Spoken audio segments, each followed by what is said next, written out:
नमस्कार, न्यूज़ के खास कार्यक्रम आमना सामना में आपका स्वागत है। मैं हूं देवेंद्र कुशवाहा। पिछले सप्ताह मध्य प्रदेश के सियासी गलियारों में सबसे बड़ी चर्चा रही कांग्रेस के बड़े नेता और पूर्व केंद्रीय मंत्री सुरेश पचौरी, दो पूर्व विधायकों और कई नेताओं के साथ कांग्रेस का हाथ छोड़ बीजेपी का दामन थाम लिया। आज फिर दो पूर्व विधायक कांग्रेस से बीजेपी में शामिल हुए हैं। इस पर सियासत जारी है। एक रिपोर्ट देखिए, फिर चर्चा भी करेंगे। सत्ता की चाशनी के लिए खींचे चले आ रहे नेता। आम चुनाव से पहले कई नेता बीजेपी में शामिल। कई नेता छोड़ चुके हैं अब तक कांग्रेस का हाथ। पार्टी छोड़ने वालों पर बरसे पूर्व सीएम दिग्विजय। सत्ता में रहने के लिए बीजेपी में शामिल हो रहे, सत्ता में बने रहने के लिए बीजेपी में जा रहे। जो लोग पार्टी छोड़ रहे उनकी नहीं है कोई विचारधारा। सत्ता और कुर्सी के भूखे लोग छोड़ रहे कांग्रेस। चुनाव से पहले एमपी में कांग्रेस को बड़ा झटका। कांग्रेस के कई नेताओं ने थामा बीजेपी का दामन। अरुणोदय चौबे और शिव दयाल बागरी बीजेपी में शामिल। आखिर नेता क्यों छोड़ रहे कांग्रेस? कांग्रेस में अगर छत्रप टूटेंगे तो बचेगा कौन? आज इस परिवार का हिस्सा बने। अरुणोदय जी, जोरदार अभिनंदन अरुणोदय जी का। आइए अरुणोदय जी, आपका माध्यम से एक नया अरुणोदय हुआ है भाजपा की ताकत बढ़ने का। आपका मैं मंगल कामना के साथ हमारे लिए भाजपा में आप शुभंकर सिद्ध है। और बहन हमारी प्रत्याशी, जोरदार तालियां हमारी बहन सागर के लिए। अब तो आप वास्तव में अजय हो गए, जय लता बन खड़ी। आपके लिए बधाई। लोकसभा चुनाव से पहले कई नेताओं के बीजेपी में शामिल होने के बाद कांग्रेस नेता और मध्य प्रदेश के पूर्व सीएम दिग्विजय सिंह ने निशाना साधा है। कांग्रेस छोड़ने वाले नेताओं को लेकर उन्होंने कहा है, यह किसी विचारधारा के बारे में नहीं बल्कि सत्ता में बने रहने के बारे में है। दिग्विजय सिंह ने कहा कि देश में 3 राजनीतिक विचारधाराएं हैं, कम्युनिस्ट, गांधी नेहरू विचारधारा जो सांप्रदायिक, और तीसरी आरएसएस की विचारधारा है। जो लोग बीजेपी के लिए कांग्रेस छोड़ रहे हैं उन्हें नहीं लगता कि यह विचारधारा के बारे में है, क्योंकि अगर ऐसा होता तो वे कभी भी कांग्रेस में शामिल नहीं होते। पार्टी छोड़ने वाले नेताओं पर निशाना साधते हुए उन्होंने कहा कि यह सब सत्ता में बने रहने के लिए है। जो हो रहे हैं उनका विचारधारा से कोई लेना देना नहीं है। कुर्सी के भूखे हैं, सत्ता के भूखे हैं, वही लोग जा रहे हैं। कांग्रेस छोड़ने वाले ये सभी ऐसे नेता हैं जो कभी न कभी विधायक, सांसद रहे हैं या फिर पुरानी कांग्रेस सरकार में मंत्री रहे हैं। इसके अलावा इन बड़े नेताओं के साथ हजारों कार्यकर्ता जुड़े हैं, उनकी गिनती अलग है। यानी कि मध्य प्रदेश कांग्रेस की ज्यादातर लीडरशिप या नेतागिरी का अंत हो चुका है। क्या इसे कांग्रेस मुक्त मध्य प्रदेश की दिशा में बीजेपी एक कदम कह सकते हैं? Desk report, news Bhopal. तो लगातार ये देखा जा रहा है कि खेप से खेप कांग्रेस के नेता जो हैं वो बीजेपी की तरफ रुख कर रहे हैं। आखिर क्या कारण है?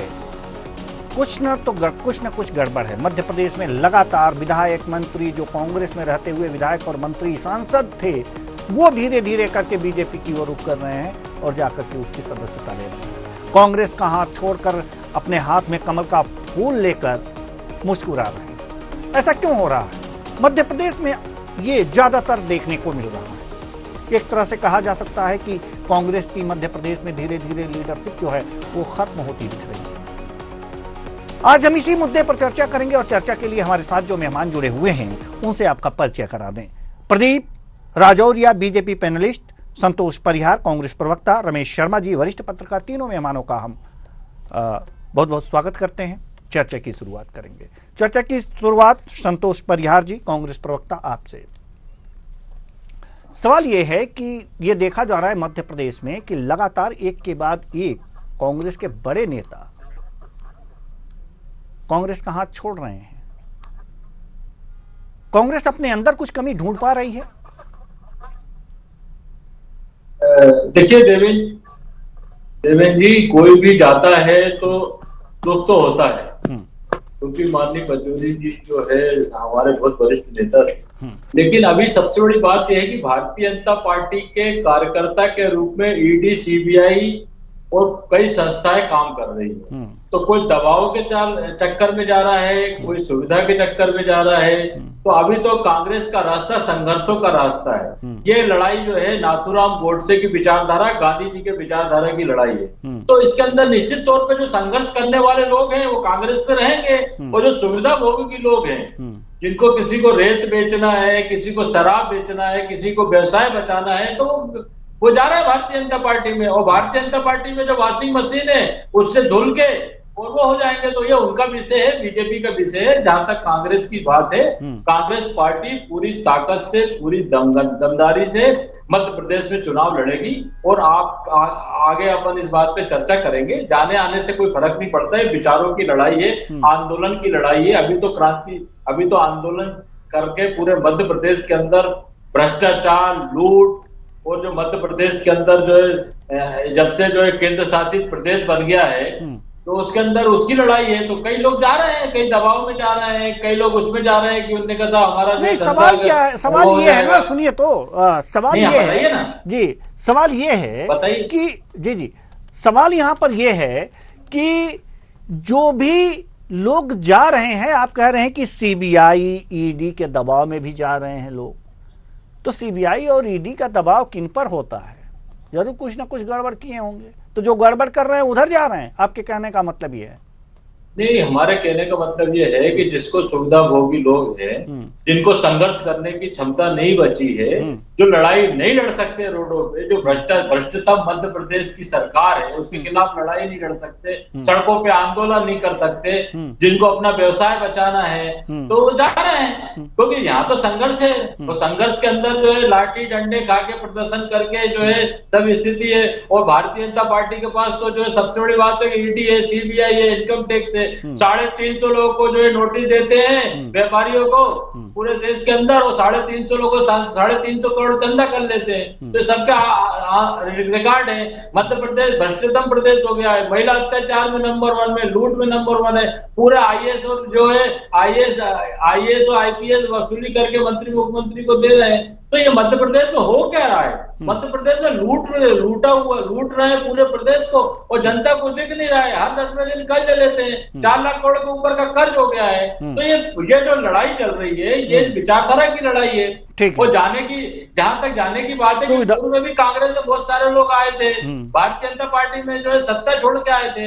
तो ये आना जाना लगा रहेगा, इससे कोई वो नहीं। ये संघर्ष की लड़ाई है, और जिसकी संघर्ष करने की क्षमता रहेगी वो रहेगा कांग्रेस में। जिसको अपना व्यवसाय बचाना है वो भारतीय जनता पार्टी में जा रहा है। वॉशिंग मशीन धुल के साफ हो जाएगा। वो खराब क्या है क्या नहीं है, ये भारतीय जनता पार्टी का विषय, भारतीय जनता पार्टी जाने। हम तो कांग्रेस की बात कर रहे हैं। पूरी ताकत से, पूरी दमदारी से मध्य प्रदेश में कार्यकर्ता लड़ रहा है, और आगे लड़ेगा। इसके अंदर कहीं कोई थोड़ी है। सुविधा भोगी लोग तो जाएंगे, जिनको एसी में निकलने के कष्ट होता है, तो जिनको संघर्ष नहीं करना जाएंगे। संघर्ष करने वाले पूरे मध्य प्रदेश में संघर्ष कर रहे हैं, वो करेंगे। बिल्कुल थोड़ी है, तो विचारधारा की लड़ाई है। जी प्रदीप राजौरिया जी, हम आपके पास आना चाहेंगे। ठीक है, आ रहे हैं सर। प्रदीप राजौरिया जी, हम आपके पास आना चाहेंगे। आप तो वैसे बीजेपी का तो ये नारा है कि कांग्रेस मुक्त भारत, लेकिन कांग्रेस ही ये कह रही है, कई नेता कांग्रेस के कह रहे हैं कि बीजेपी जो मध्य प्रदेश की खासकर बीजेपी है वो कांग्रेस युक्त बीजेपी होती जा रही है। क्या कहेंगे आप? देखिए, भारतीय जनता पार्टी की विचारधारा का केंद्र बिंदु जनता जनार्दन है। आज भारतीय जनता पार्टी की सरकार ने एवं देश के यशस्वी प्रधानमंत्री माननीय नरेंद्र मोदी जी ने अपने पिछले 10 सालों में जो जन कल्याण के क्षेत्र में नए आयाम स्थापित किए हैं, उससे आज जनमानस भारतीय जनता पार्टी के पक्ष में है। वहीं दूसरी ओर भारतीय जनता पार्टी की सरकार ने एवं देश के यशस्वी प्रधानमंत्री माननीय नरेंद्र मोदी जी ने अपने कार्य क्षमता की दम पर भारत का विश्व पटल पर नाम किया है। जो आज मान सम्मान भारत देश को विश्व के अन्य देशों में मिल रहा है, वो किसी से छुपा नहीं है। ऐसी भारतीय जनता पार्टी की विचारधारा और देश के यशस्वी प्रधानमंत्री माननीय नरेंद्र मोदी जी की स्पष्ट नीतियां और विकास कार्यों से प्रभावित होकर यदि कोई व्यक्ति भारतीय जनता पार्टी में आता है, उनका स्वागत है। जी, नीतियों से प्रभावित होकर अगर बीजेपी में आता है तो उनका स्वागत है, और इसी स्वागत को करते करते कांग्रेस को आप खाली कर रहे हैं, मध्य प्रदेश कांग्रेस को। चलिए ठीक है, हम आपके पास आएंगे। हमारे साथ रमेश शर्मा जी, वरिष्ठ पत्रकार जुड़े हुए हैं। आपने दोनों प्रवक्ता महोदय की बातों को सुना और समझा भी। संतोष परिहार जी का कहना है, कांग्रेस का ये कहना है कि जो सुविधा लोलुप लोग हैं, जो एसी वाले लोग हैं, वो झेल नहीं पा रहे हैं तो बीजेपी की तरफ रुख कर रहे हैं। और प्रदीप राजौरिया जी का कहना है कि जो भाई हमारे विचारों से प्रभावित हो जा रहा है वो हमारी तरफ आ रहा है। आपको क्या लगता है कि वास्तव में सचमुच विचारों से प्रभावित होकर के बीजेपी की तरफ रुख किया जा रहा है कांग्रेस के नेताओं द्वारा, या फिर जो सीबीआई है, ईडी की मार जो झेलने वाले हैं नहीं झेल पा रहे हैं वो निकल रहे हैं, या फिर कोई और बात है? क्या लगता है आपको? देखिए, मेरी दृष्टि में देवेंद्र जी तीसरा कारण है। दोनों प्रवक्ताओं की बात अपनी जगह सही होगी क्योंकि दोनों की अपनी पार्टी लाइन है। मोटे तौर पर जब भी व्यक्ति कोई दल छोड़ता है, दल बदल पहली बार नहीं हो रहा है कांग्रेस में। आप अगर देखेंगे तो कांग्रेस का इतिहास देखेंगे तो सारे लोग कांग्रेस से निकले हैं।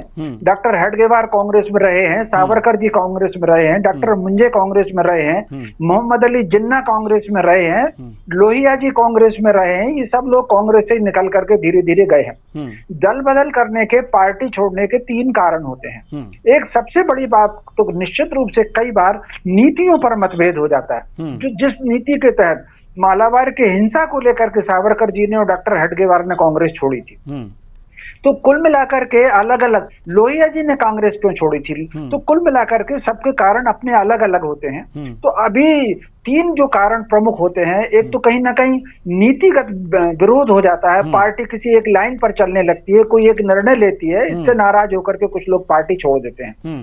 दूसरे लोग क्या होते हैं, नीति पर भले ही ना हो, उनके नेतृत्व से टकराहट हो जाती है जिसके कारण कांग्रेस छोड़ देते हैं। जैसे थोड़ी देर के लिए गुलाम नबी आजाद और कपिल सिब्बल ने अगर कांग्रेस छोड़ी है तो उनकी नेतृत्व से टकराहट हुई है, उनकी नीतियों से कोई मतभेद नहीं हुआ, लेकिन गुलाम नबी आजाद और कपिल सिब्बल की टकराहट नेतृत्व से हुई तो उन्होंने छोड़ दी कांग्रेस। और तीसरी वो होती है, कहीं ना कहीं कुछ लोगों को लगता है कि यार अब इस पार्टी का कोई बहुत ज्यादा भविष्य बचा नहीं, तो हम अब किसी नई पार्टी में चलते हैं। तो इस तरीके से कुल मिलाकर के हैं। इस समय जो लोग आए हैं उनके बारे में ये नहीं कहा जा सकता कि कोई पद प्रतिष्ठा को ध्यान में रख करके आए होंगे, क्योंकि उसका कारण है कि विधानसभा चुनाव हो चुके।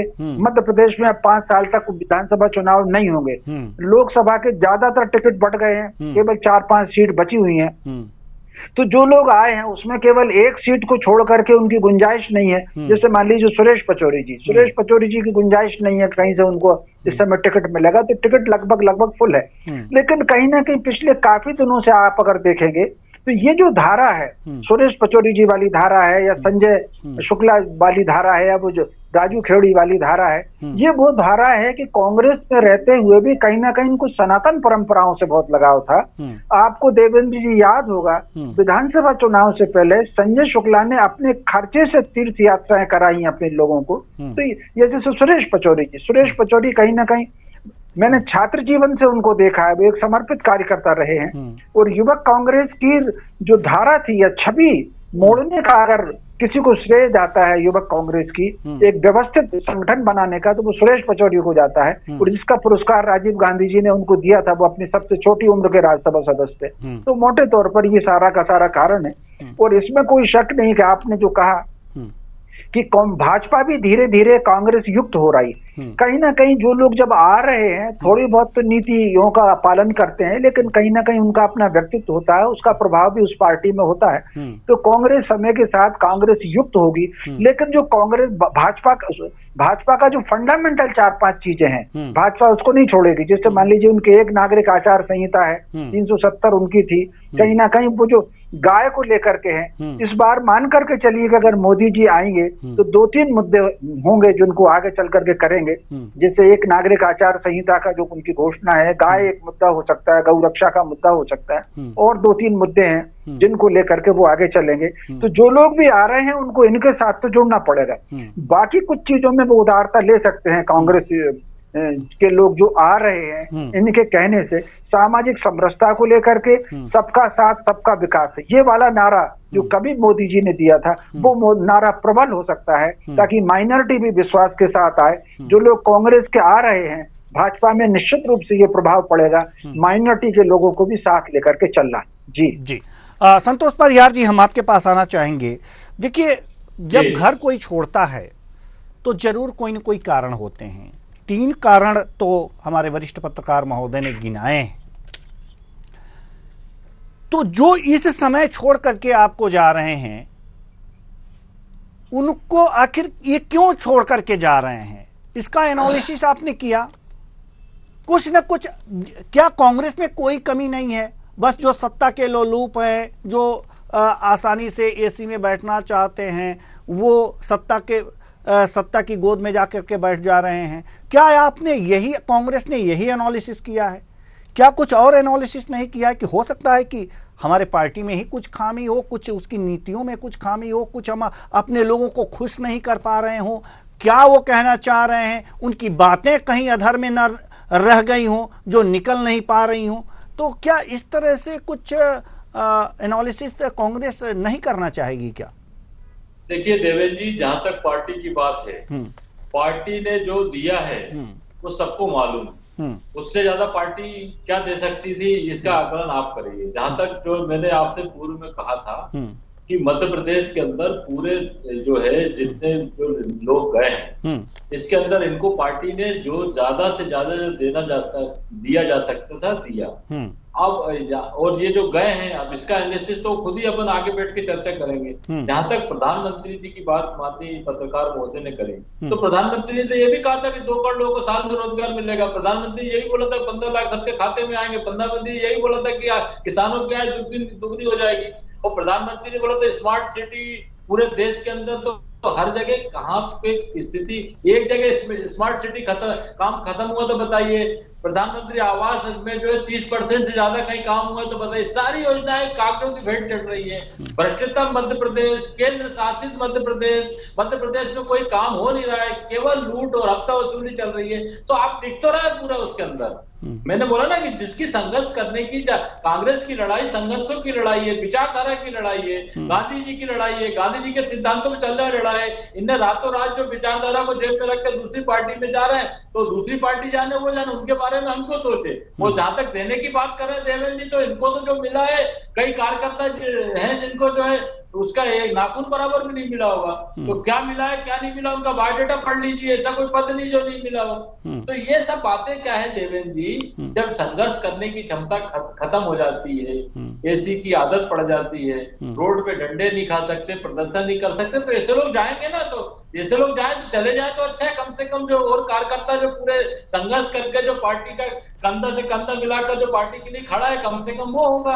और युवा नेतृत्व जीतू पटवारी के नेतृत्व से पूरे मध्य प्रदेश के अंदर हर जिले में, वार्ड में, बूथ में लोग तैयार हो रहे हैं और लड़ाई लड़ेंगे। ये तो आंदोलन है, विचारधारा है। वो विचारधारा के अंदर जो है, जो रातों रात विचारधारा बदल के जो जा रहे हैं, तो उनकी वो जाने। हम तो कांग्रेस की बात करेंगे। हमने गांधी जी के विचारों, ईश्वर अल्लाह तेरे नाम सबको सन्मत दे भगवान, और गांधी जी ने जो है पूरे देश के अंदर जो है आंदोलन किया। जब हमने अंग्रेजों के खिलाफ लड़ाई लड़ी, तो आज भारतीय जनता पार्टी के खिलाफ भी लड़ लेंगे, क्या दिक्कत है? चलिए, दिख तो रहा है, केवल झूठ परोसा जा रहा है, केवल सुबह शाम तक केवल इवेंट चला जा रहा है, हर 10वें दिन कर लेते हैं, 4 लाख करोड़ के ऊपर का कर्जा हो गया। दिख तो रहा है पूरे मध्य प्रदेश के अंदर क्या हो रहा है। गाय माता की बात कर रहे हैं, गाय माता रोड पे पड़ी हुई है। अभी कई बार सरकार बोल चुकी है इनके लिए एम्बुलेंस लाएंगे। अरे आदमियों को तो एम्बुलेंस अस्पताल पहुंचा नहीं रहे, गाय को तो देख तो रहो गाय माता क्या हाल हुआ है। केवल लोगों को जो है गुमराह करना, झूठ परोसना, सुबह शाम तक जो भावना भड़काना, और कोई काम बचा नहीं है। और इसकी मध्य प्रदेश की और देश की जनता आने वाले सालों में कभी तो समझ में आएगा जवाब देंगे। चलिए, रमेश शर्मा जी वरिष्ठ पत्रकार हमारे साथ मौजूद हैं। क्या लगता है सर कि अगर जो इस तरह की बातें अगर कांग्रेस में होती रहेंगी, तो उन्हें अपने आत्ममंथन का जो आत्ममंथन करना चाहिए, जो चिंतन करना चाहिए वो कर पाएगी कांग्रेस? सही निष्कर्ष पे निकल पाएगी कांग्रेस? क्या नीतियों का, जो भी नीतियां हैं इस समय, जो कांग्रेस इस समय जो चल रही है, जो उसकी नीतियां चल रही हैं, क्या आपको लगता है कि वो कभी सकारात्मक विपक्ष की भूमिका भी निभा पाएगी? देखिए, सबसे पहले तो ये आपने बिल्कुल सही कहा, इन परिस्थितियों में कांग्रेस को आत्मचिंतन करना चाहिए। इसमें कोई शक नहीं कि इस समय कांग्रेस संक्रमण काल में है। किसी एक प्रांत में अगर दल बदल होता तो हम ये मान सकते थे कि किसी को इसी प्रांत में क्यों है। पूरे देश में ऐसा कोई प्रांत नहीं है जहां से लोग कांग्रेस नहीं छोड़ रहे, तो इसको हम संक्रमण काल मान सकते हैं। ये कांग्रेस का संक्रमण काल है। तो संक्रमण काल में उनको जो निर्णय लेना चाहिए वो किसी एक नीति पर स्टैंड होकर के, कई बार अगर आप देखेंगे तो कुछ कांग्रेस के निर्णय ऐसे रहे हैं जिसमें एक कदम आगे और दो कदम पीछे, वो किसी एक चीज पर तय कर लें। जैसे मान लीजिए अगर उन्होंने धर्मनिरपेक्षता को तय करते हैं तो धर्मनिरपेक्षता की अगर बात करते हैं उस पर फिर वो अड़िग रहे हैं। उनके कुछ नेता फिर मंदिरों में जाने को बंद करते हैं, और अगर मंदिरों की बात कर रहे हैं तो फिर वो कहीं ना कहीं उस बात को, जो लोग हिंदू सनातन परंपरा का विरोध करने की बात करते हैं उसको वायरस बताते हैं, उसको डेंगू मलेरिया जैसा बताते हैं, उनके समर्थन में फिर वो नहीं आना चाहिए, उनसे उनको दूर बनाना चाहिए। जैसे अभी पिछले कुछ दिनों में दक्षिण भारत से दो चीजें आई। एक तो किसी ने वो ए राजा जी का बयान आया, दूसरा आप कल्पना कर सकते हैं कर्नाटक में कांग्रेस की सरकार है, मंदिर के चढ़ावे पर टैक्स लगाया। अल्पसंख्यक कल्याण का जो बजट है उसके बावजूद 100 करोड़ रुपया वक्फ बोर्ड को, 200 करोड़ रुपया चर्च को, और मंदिर के चढ़ावे पर टैक्स। भाई मुझे आप ये बताइए, अगर आपने चर्च को पैसा दिया था, वक्फ बोर्ड को पैसा दिया था, तो मंदिर के चढ़ावे पर टैक्स नहीं लगाना था। तो कुल मिलाकर के ये जो कुछ निर्णय होते हैं जिसके वजह से एक असमंजस जैसी स्थिति बनती है, तो कांग्रेस को सबसे पहले तो अपनी फ्यूचर की एक नीति, एक निर्णय करके वो फिर कुछ निर्णय, उनको निर्णय लेना ही चाहिए। बस एक बात और कहूंगा, जैसे मध्य प्रदेश में उन्होंने कुछ भी हो ये निर्णय लिया, पीढ़ी का परिवर्तन किया, ये मुझे निर्णय ठीक लगा। तीनों चेहरे उन्होंने, उमंग सिंगार का भी, जीतू पटवारी का और कटारे का, तीनों नए चेहरे लेकर आए, एक कठोर अच्छा निर्णय लिया उन्होंने। ठीक उसी प्रकार देश भर में उनको अपने नेतृत्व का और अपनी नीतियों का, दोनों का कठोर निर्णय लेना ही चाहिए, तभी कांग्रेस आगे चल करके फिर से बढ़ेगी। और उनको 2029 का टारगेट रखना चाहिए, संगठन को मजबूत करें और 2029 का टारगेट रखें। जी बिल्कुल बिल्कुल सही बात आपने कही है। हमारे साथ प्रदीप राजौरिया जी, बीजेपी पैनलिस्ट बने हुए। संतोष परिहार जी, हम आपके पास आ रहे हैं, लेकिन एक कमेंट ले लें, ये एक उत्तर ले लें प्रदीप राजौरिया जी से। प्रदीप राजौरिया जी, सवाल यहाँ पर यह है कि आपने एक कोई प्रकोष्ठ बीजेपी में बना रखा है कि दूसरे दलों से जो लोग आ रहे हैं, जो नेता आएंगे उनको ज्वाइन कराएंगे, तो क्या उसमें, उस प्रकोष्ठ में ये भी है कि उनसे संपर्क भी करेंगे, उन्हें अपनी तरफ मिलाएंगे भी? ये तमाम मतलब ये सारी चीजें हैं क्या? और ये सारी चीजें बस कांग्रेस के पीछे ही आप लोगों ने लगा दिया है क्या?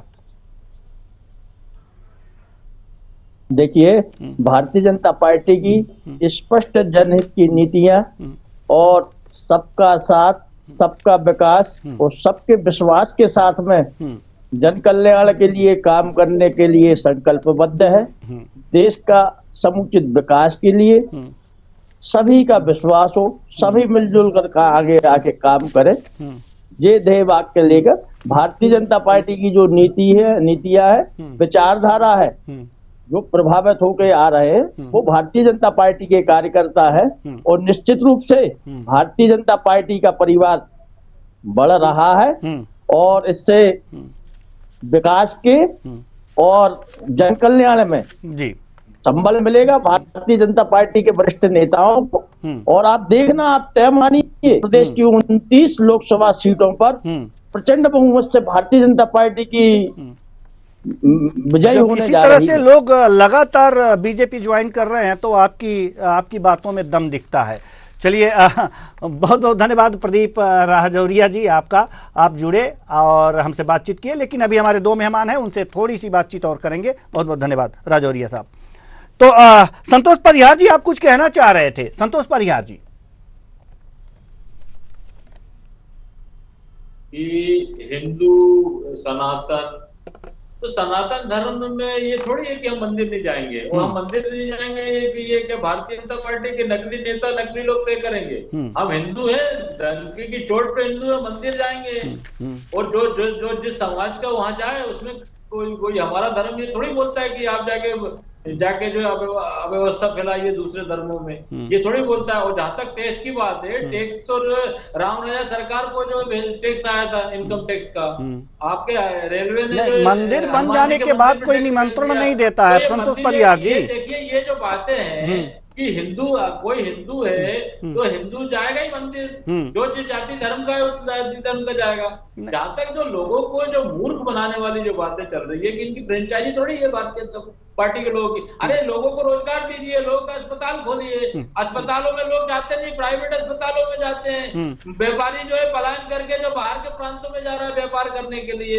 शिक्षा की लूट मची हुई है, पूरी तरीके से बाहर लोग पढ़ने जा रहे हैं। मध्य प्रदेश व्यापक घोटाला, भर्ती घोटाला, पटवारी घोटालों से भरा हुआ है मध्य प्रदेश। केवल इवेंट सुबह शाम तक। देखिए ये मध्य प्रदेश की जनता, देश की जनता आने वाले समय में तय कर लेगी। और राम जी तो आदिकाल से आए हुए हैं, कोई इनके नकली लोग आने थोड़ी, वो तो कई लोगों से वर्षों पुराने लोग पूछ रहे हैं राम। एक बात बताइए संतोष परिहार जी, एक बात हमें बता दीजिए आप, नहीं कोई अगर जो फंक्शन होता है तो वहां निमंत्रित किया जाता है।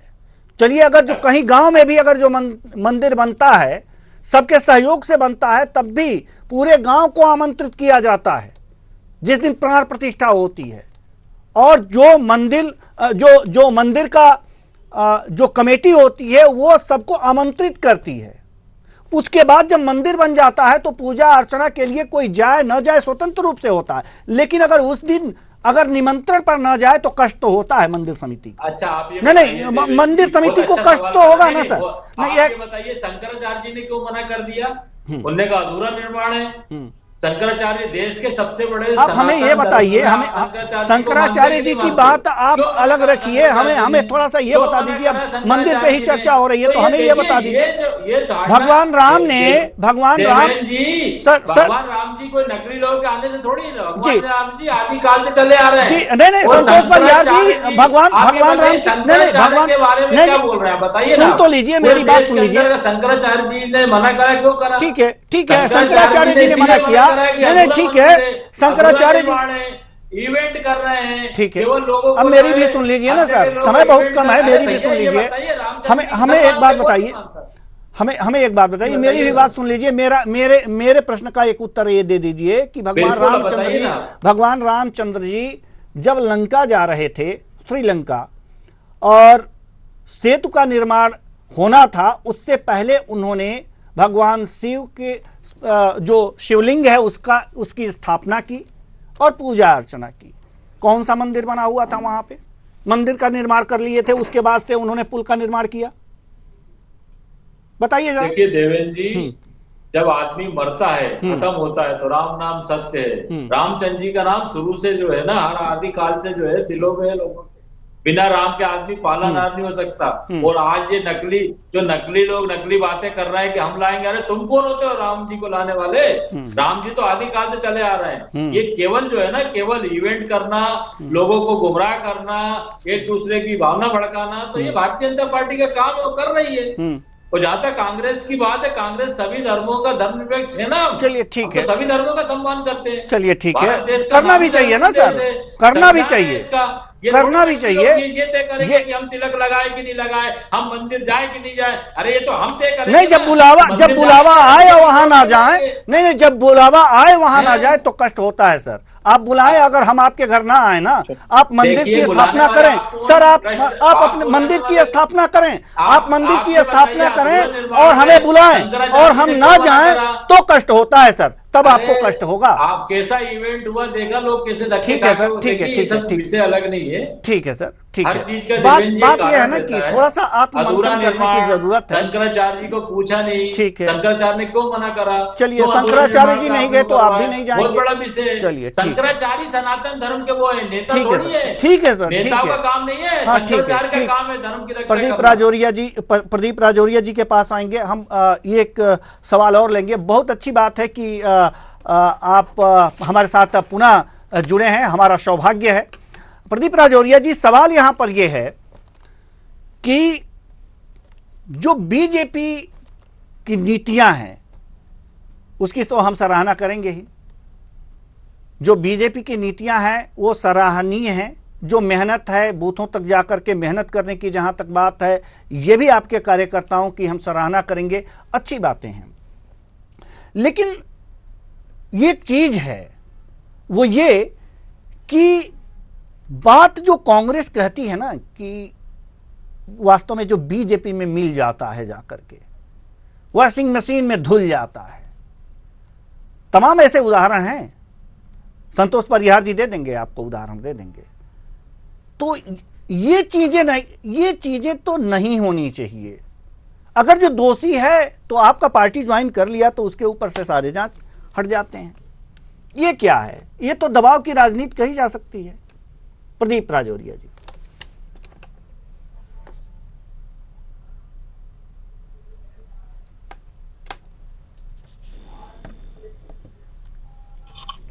जी प्रदीप राजौरिया जी।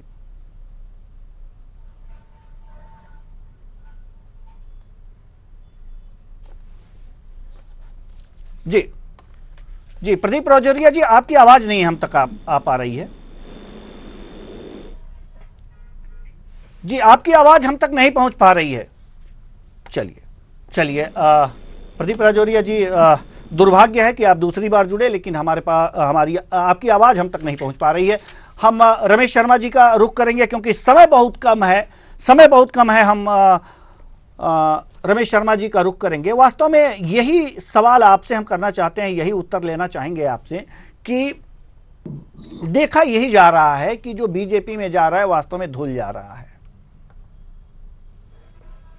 देखिए, ऐसा तो होता नहीं है, कोई कहीं धुलता नहीं है। अपने सबके अपने अपने विचार रहते हैं। हाँ, ये ठीक है कि थोड़ा बहुत एडजस्टमेंट हो जाता है, तो थोड़ा बहुत एडजस्टमेंट सब कर रहे हैं, तो वही एडजस्टमेंट उनका वहां पर है। कोई धुलता उलता कोई कुछ नहीं है। जी चलिए ठीक है, अब हमारे पास समय बिल्कुल भी नहीं है, इसलिए हम इस चर्चा को और आगे नहीं बढ़ाते। बहुत बहुत धन्यवाद आप सभी मेहमानों का, आप आए और अपने अपने विचार साझा किए। तो कुल मिलाकर के देखा जा सकता है कि कांग्रेस में इस समय भगदड़ है। लगातार जो कांग्रेस के नेता हैं वो बीजेपी ज्वाइन कर रहे हैं और बीजेपी का कमल हाथ में थाम रहे हैं और कांग्रेस का हाथ छोड़ रहे हैं। कारण क्या है, इसका तो मंथन चिंतन जरूर करना चाहिए कांग्रेस को और यह सोचना चाहिए कि कहीं ना कहीं कुछ खामी है। हालांकि कांग्रेस संक्रमण काल से गुजर रही है और इस काल से गुजरते वक्त उसे जरूर ध्यान देना चाहिए कि वास्तव में क्या खामी है। वरना एक तरह से कहा जा सकता है, जैसा कि कांग्रेस के लोग कहते हैं कि जो बीजेपी है वो कांग्रेस युक्त होती जा रही है, तो होती जाएगी, कुनबा बढ़ता जाएगा। अब ये रोकना कांग्रेस का काम है। फिलहाल इस कार्यक्रम में इतना ही, मुझे दीजिए इजाजत।